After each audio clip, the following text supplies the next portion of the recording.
Hello, this is Yankee Doodles, and I wanted to walk you through my design process for my OC artificer for D&D. Her name is Tinker, which I named her that before I realized that that was actually a power that artificers just have in 5e. I come from 3.5 and I was playing a rogue, so I'm still getting to know a lot of things about this class, and I think a lot of people are because it's fairly new.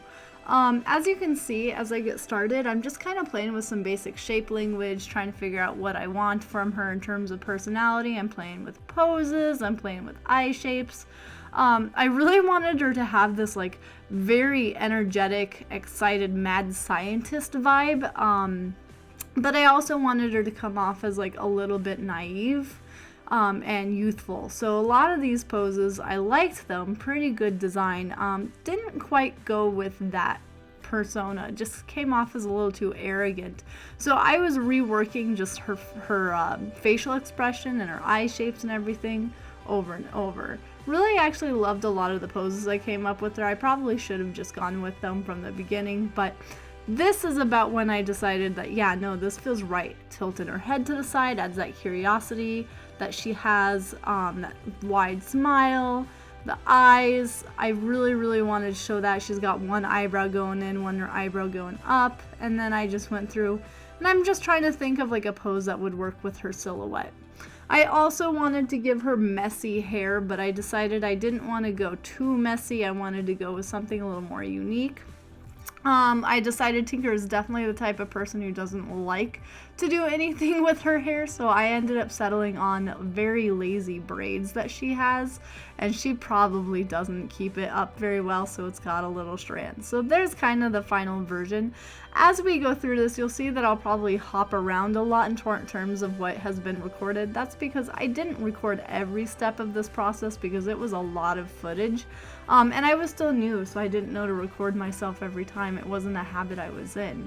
At this point, I wanted to go through and start lining her. One of my favorite things to do in lining, and I want to keep it up, is doing my dark shadows, blocking in that shadow under her neck, her ears, stuff like that.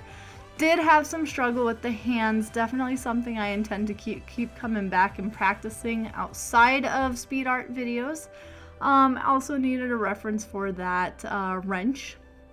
And then once I got that done, I was like, all right, we got the rest going. Also, her wrench is kind of like a magic wand. She just kind of uses it to like tinker with something, and it just magics it for some reason, because artificers just do be like that, and it's an ongoing gag.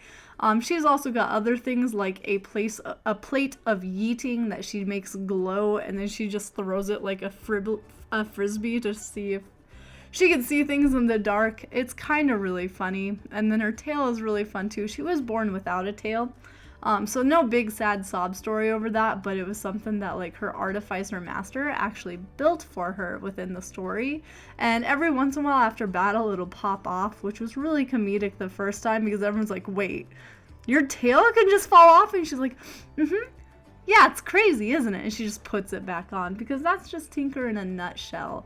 Other things I really wanted to emphasize, I really wanted to pull on that white, blue, and black color scheme. I'm going for a very like electric-based Pokemon. I mean, artificer.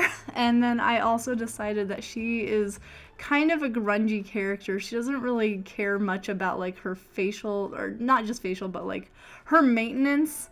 I've also decided she has a weird irrational fear of water, which is comedic because she's now dating a Triton Paladin. So here we have it. I also designed off of recording her swimwear for the beach episode that we're eventually going to have. Her casual wear that she just wears around town. And then finally my favorite, I had a lot of fun designing. I say armor, but I'm going to just call it her travel garment because she's not the heavy hitter. Hopefully you enjoyed meeting my tiefling character, Tinker. She's a lot of fun to play, and I probably will draw more of her because she is great. Thank you. Bye.